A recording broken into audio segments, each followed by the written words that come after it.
Hey everybody, welcome to our first podcast for Marsh Madness. I'm Casey Davidson. I'm the founder of Toadfish and the Toadfish Conservation Coalition. Today I'm joined with my good friend, the founder of Release Over 20 and I Strike Jigs, David Fladd. Thanks for coming on, bud. Thanks for having me here, man. I appreciate it. Yeah, so today we're talking conservation, and this is something I'm really passionate about. Obviously, I'm basing my life around trying to replant oysters, and it's awesome to meet with like-minded people that are out here doing incredible things for the environment that we love. David and I are both avid speckled trout anglers. I know we could talk about that forever. So I do want to start there. It's my favorite species. I love to go out in the early mornings and try to catch topwater trout. It's absolutely my passion, as well as I know it's yours. And when people get on my boat, I always say, before they get on, hey, this is the only rule on my boat. If you catch a trout over 30 inches, you have to jump in the water no matter how cold it is outside. And we know it's cold in the wintertime because that is something that I've been trying to achieve my entire lifetime of fishing here in South Carolina. And I've come close on some 28s, some 29s. But from your experience with Release Over 20, how rare are these 30-inch fish across a spectrum of states? Man, really extremely rare. Like, it's a lifetime fish for just about anyone. So I pulled some data from the DNR handbook on trout. And one of the things that came out to me was that they say because the attrition rate's about 70% per year for a year class of spawned fish. If you start with 1,000 trout at year 0, then at year 4, there'll be only 8 left. And that's a 20-inch trout. So if that's 8 in 1,000 is a 20-inch trout, and then that continues to go down and down and down, you're talking about a 30-inch trout is 1 in 100,000 or something. It's got to be even more than that. It's maybe. A unicorn, basically. It's an extreme unicorn. But is that the case just in South Carolina, or are there a lot of 30-inch fish? Or is this across the nation? In fact, man, if you can catch a 30-inch trout in South Carolina, I'm gonna put you on the Mount Rushmore because my life goal is a 27 or more in the state. Wow! And I don't know if I can achieve it. I can't seem to beat 25 inches myself. So obviously, these big fish are really important and they're rare. Yeah. Let's talk about Release Over 20, what it is, why you founded it, and why releasing these larger fish has such a broad impact. That's a big subject. We'll start with how it got started. And let me just start by saying I'm not anyone special. I'm just a avid rec angler that wants more and better fish in the future. That's how this started. So I was my business partner with iStrike, Ralph Phillips. He and I founded the Somerville Saltwater Anglers in 2011, and he's pretty well connected in the city. And he started the board with a who's who of high-profile people in Charleston. Mike Abel Sr., Andy Pickett from CharlestonFishing.com. He had someone from Charleston Angler, Scout Boats, like. It was a lot of high-profile people.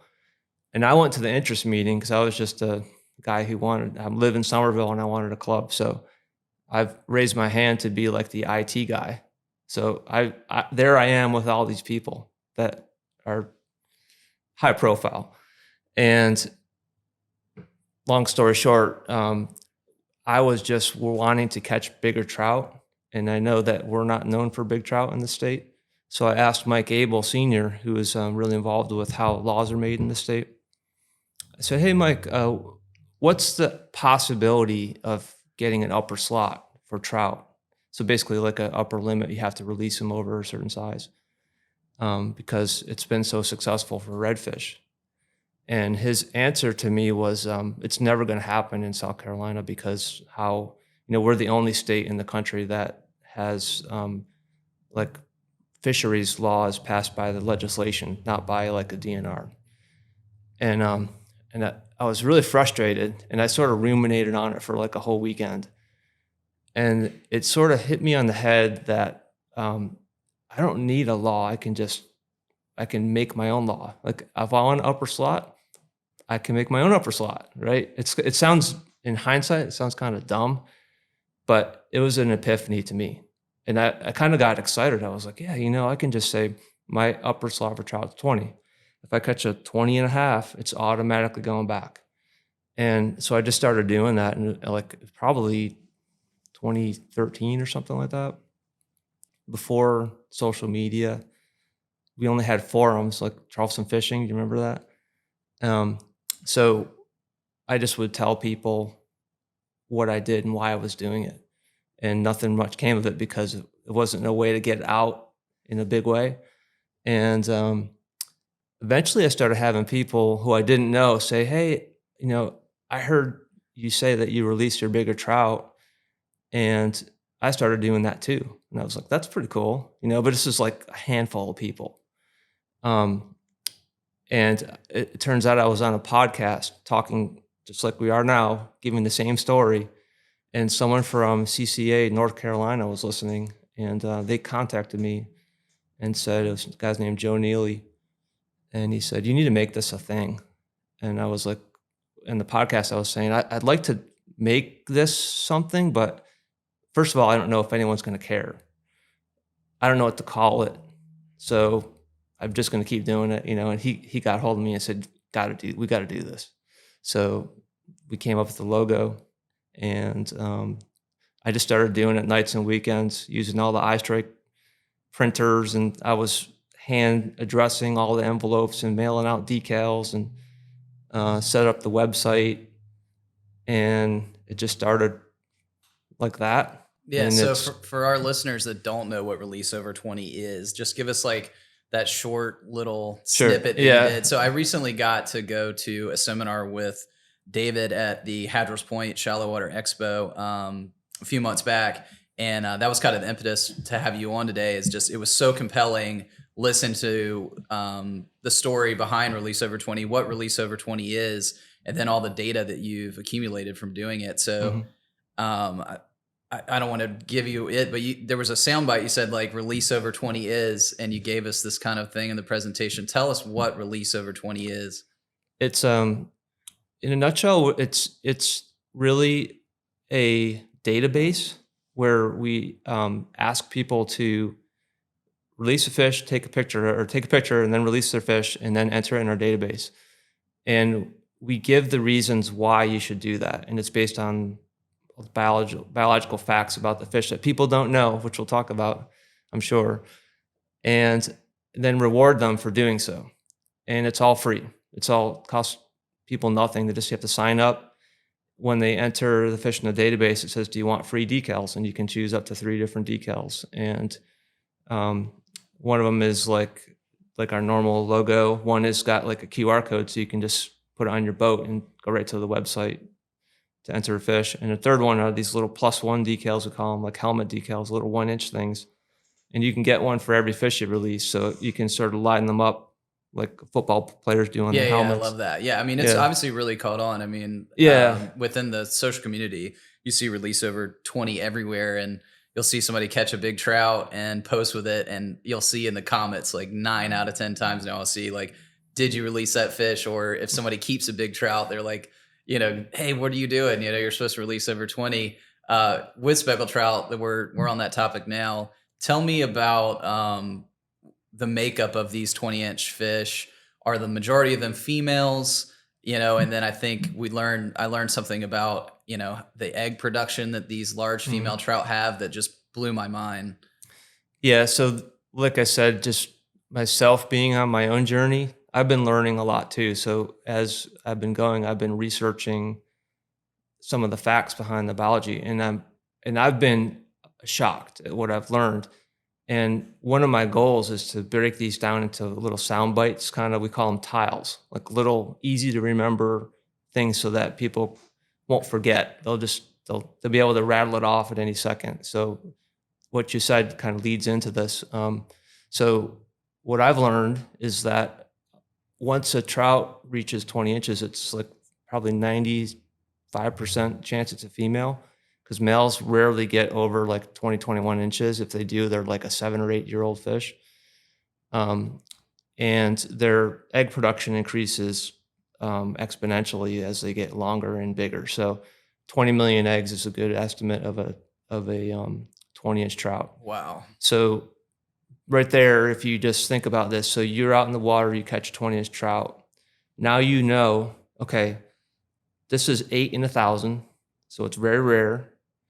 It's a 90-something% chance it's a female, and every season it's going to drop 20 million eggs. Like, are you going to keep it? Or are you going to release it? Yeah, that's wild. So, it's a no-brainer, isn't it? Yeah, no I mean, doubt. to me it is. So with Release Over 20 so far, and I've been doing this a number of years now, how many fish have been put into your system, and what's your estimate on the number of eggs that you've been able to put back into the water? I have to look it up. So, okay. But give me a round number. I know, because it was a pretty astronomical number. It's roughly 20,000 trout have been entered in the program. And these are from Texas, all on the Gulf Coast, all the way up the East Coast to Maryland. And what we do is we have a real-time, so our website has real-time data analytics. So you have annual or like monthly, annual, and all-time leaderboards.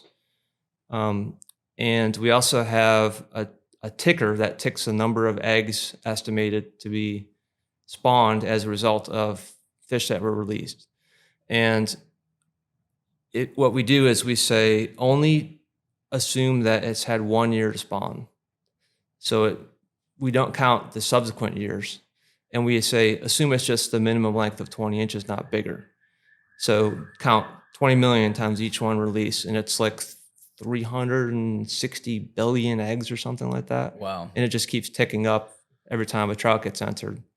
Yeah, you can go to our website and look. If you go on the science tab, you can see the real number. That's amazing. And then the other thing that was cool during the seminar that we did that I went and listened to is somebody asked a question like, what percentage of those 20 million eggs, survive to become, an adult fish? And we had a wildlife biologist from the Department of Natural Resources in the audience that day. And he said his estimate was a fraction of a percentage of 1%. So even though all these fish are being released and they do 20 million eggs a year per fish, even of those 20 million eggs, though, only a tiny fraction of a percentage actually make it to adulthood. So, I mean, that's something amazing to think about even there. Like, yeah, we're having this huge impact, with Release Over 20. You're getting folks to put fish back, more eggs, obviously, the better chance we have.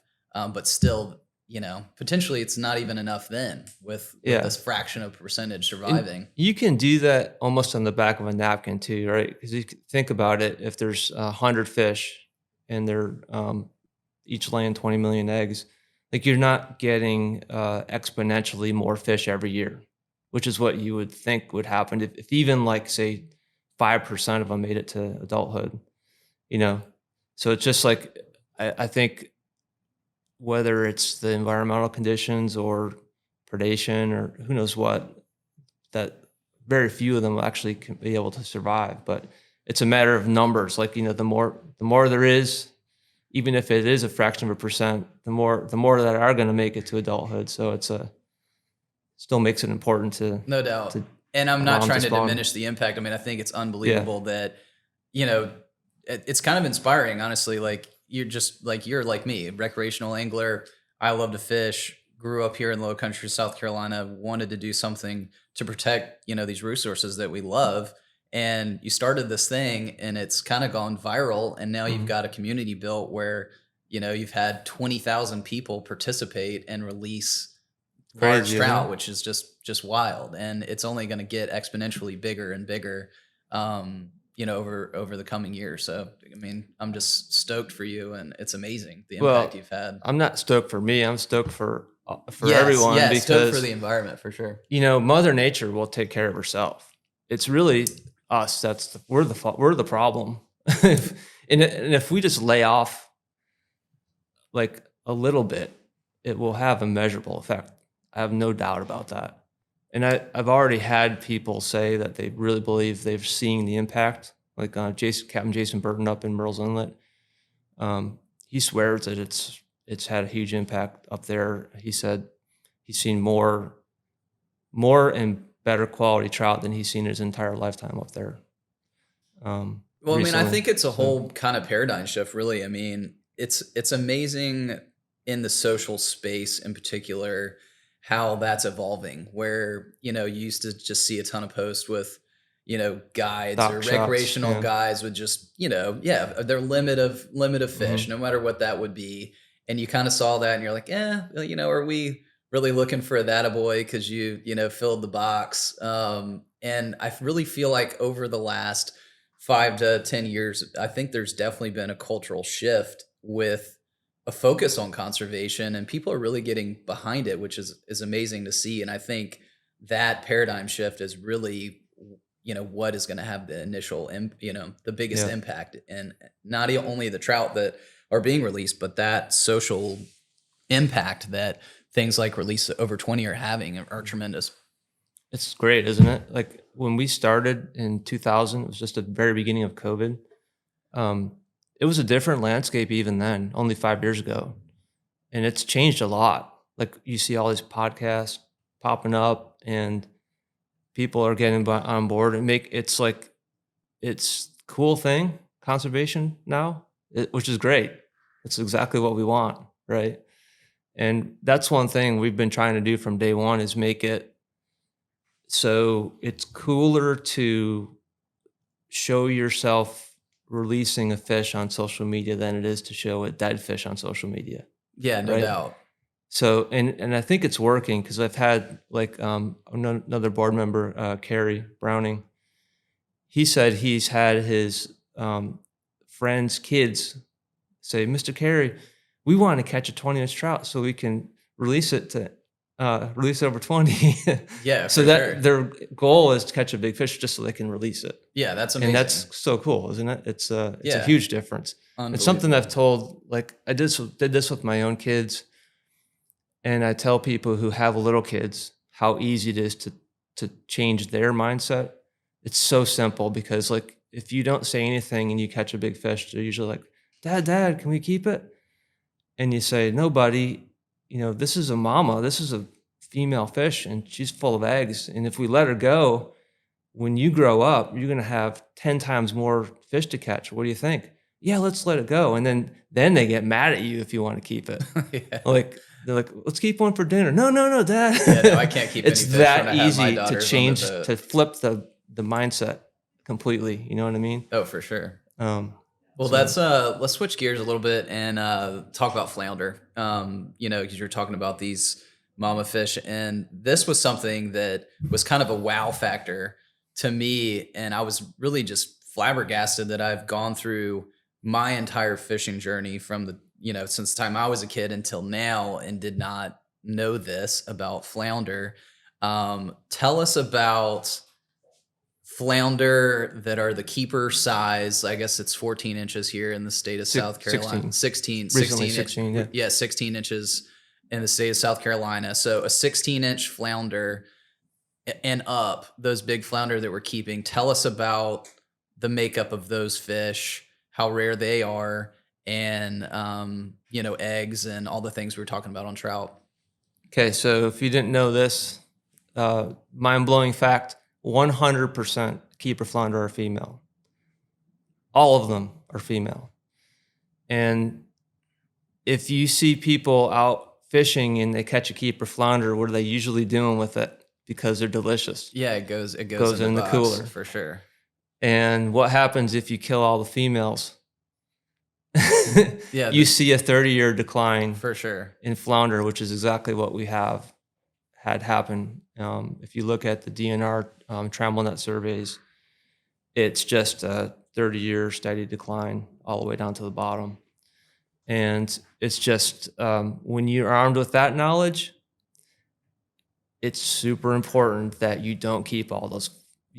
Sure, keep a couple for fresh dinner. Let them go. It's so important that you let those big Yeah, keeper size and flounder go. it seems counterintuitive that our laws would be written in a way. Again, we talked. We're not going to dig into the legislative process. I actually did an internship when I was at the College of Charleston with CCA South Carolina and worked with their lobbyist Charles Farmer in the State House in 2008 to do the finfish bill. So I definitely Interesting. got to dig in and understand about the fisheries management process in our state in particular. But like you said, to get these laws changed and based around any type of science is difficult. So what you're proposing and what you've done is to say, hey, let's set our own limits and, let's be conscious of what we're doing as anglers and, the negative impact we're potentially having on the fishery, and let's choose to release these fish and make it cool. And so, releasing a large flounder is hard to do,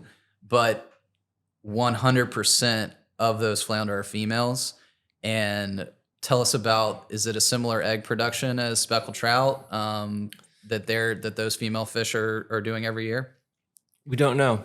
Here's why. They spawn in like 200 feet of water out on the continental shelf. So Interesting. it's really hard to know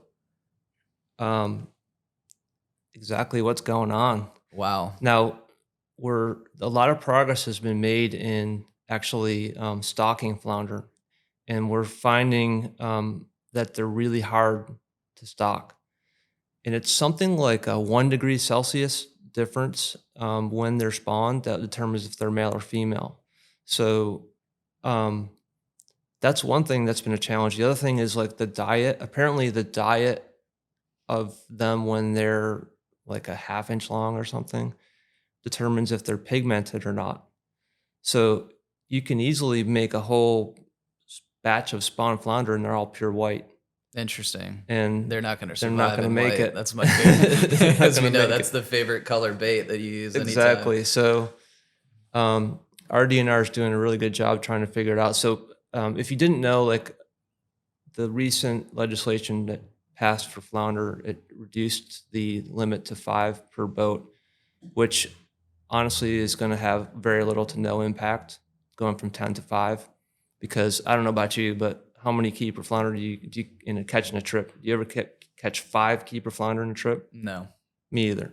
So it's hard to really target them specifically, and you're kind of just catching them when you're, unless you're gigging, that might make a difference, but it's hard to say what the impact of that is also. But they also raised the lower limit to 16, but then they also funded a stocking program. Yeah, we did an interesting stocking program with the Toadfish Conservation Coalition a few years back. We donated to a hatchery down in the state of Alabama with CCA Alabama, and did I think like 10 million flounder down there. Nice. But again, like of that, those little flounder that get released, who knows how many are actually making it to adulthood. So right. I mean, what you're doing with release over 20 is just so important. And I just couldn't believe that every single flounder that I've kept in my lifetime has been a female breeding fish. Mm-hmm. And, that's one that just really stuck to me. Kind of going through our game fish, we talked about trout, talked about flounder. The other thing I wanted to touch on, which was really interesting to me, is big bull redfish. So talk to our audience about the breeding cycle of these big bull redfish seasonally, like what time, when are they coming in shore to breed? What percentages of those larger, probably 30-inch plus fish, that we would consider, more bull redfish. How many of those are female, do you think, from what you know, and what are their production like in terms of egg production? And just let's switch gears and talk about redfish. Sure. It's going to be a subject that we're going to hear about a lot this year, because we're also, as you know, our limits keep getting lower and lower. We're down to 2 fish per person per day, and I think it's a 5 fish boat limit, and we're still not seeing a rebound in redfish numbers. So with DNR, they're starting to do focus groups, and we're talking about what are we going to do? What are we going to go to the legislation and propose to make turnaround happen. So a little bit about the biology of redfish. So here's another little fact that a lot of people don't know. All keeper redfish in the entire country have never spawned. So the upper slot in most of the country is 27 inches. Yeah, meaning so fish up to 27 inches has never spawned before. It's just a It's a juvenile fish. Mm-hmm. And our upper slot's 23, so they're not even close to spawning yet. Once they reach about a male 27, a female 30, roughly 30 inches, then they'll reach adulthood and start to spawn. And what you'll see is they're living in our estuaries where we're catching them up to about 30 inches. Once they reach that adulthood, they start working their way out to the jetties, out to the near shore, and they'll start schooling up in the near shore area, like within 9 miles off of our coast. And then they'll have these aggregations of fish, and what they'll do is they'll move in when the water temperature gets right to our jetties and like the Grillage, Dynamite Hole, all these deep water areas, and that's where they're having their spawning aggregations. So they're spawning, roughly August, September, maybe a little bit into October, and that's when everyone's out there like having a great time catching 40-pound, bull reds, and it's an amazing fishery. But the thing is, they're trying to spawn. So I mean, if you're trying to reproduce and you get caught on hook and line and like it's really traumatic, you're brought up on the boat, probably a lot of us are mishandling these big heavy things. We're hanging them and keeping them out of the water for 2-3 minutes, putting them back, a lot of times throwing them back in the water.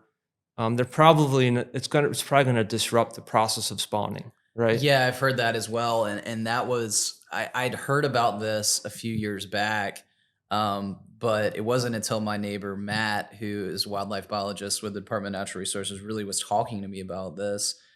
I didn't really understand, because it is so fun to do, and you're having a good time, and you go out to the jetties, August through October when those big fish are in there, catch that huge red. But the fight of the battle of catching that fish, he said it's pretty well known that that's going to disrupt their breeding cycle in some form for that year. Yep. So every time we're catching those big fish, bring them in, handling potentially that fish is not going to spawn, which is scary because that's what they're there to do. They're coming inshore to spawn.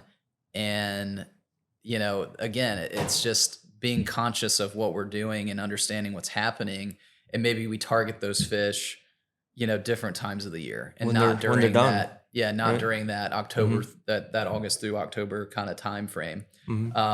So that to me was, again, just something that as a regular recreational angler, that I did not know about until recently, and was really surprising to me. Right. That's something you just don't think about. And most people it's not that they are willingly doing the wrong thing. They just don't know. I don't think I knew either that that's what they were doing. And it's like, once you're armed with that knowledge, you might change how you think about it. Right. So that's what information we're trying to get out there. Sure, go to the jetties in October when they're done spawning. Have a great time. Go beach fishing in October, November when they're running the beaches. But also that August, September is when the water's the hottest too. So there's not a lot of oxygen in the water. It's exhausting. Oh, I didn't even think about that. They're going to get. It's much more likely they're going to get eaten by a shark when you release them.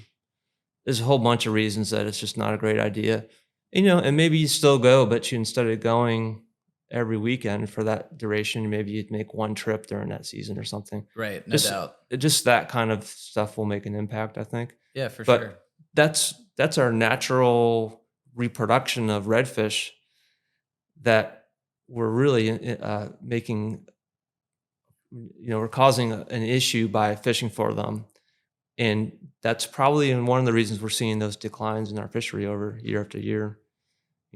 We all want to see it like go the other direction. That's like overarching goal of Release Over 20 is like, let's get, things back to naturally reproducing populations. We don't have to stock as much as we do now. That kind of thing. Yeah, for sure. Well, I think that's all the time we have. I think we covered all of our bases here. Talked about flounder, speckled trout, red drum. Really appreciate you coming on and what you're doing with Release Over 20. If you guys haven't visited Release Over 20, check them out. It's free to sign up. Take some photos, show us the big fish that you've caught, and participate in this movement that David started. And I just applaud you, and I think it's really compelling that you can start something to have such a broad impact. And for our listeners, it just inspires me to want to do more with what I'm doing, and hopefully with what you're doing to participate. Or if you have ideas on how to make the environment a better place for all of us, go do it. Yeah, it's inspiring. Well, I want to thank you for everything you do for oysters, because there's really nothing better you can do for the environment than oysters.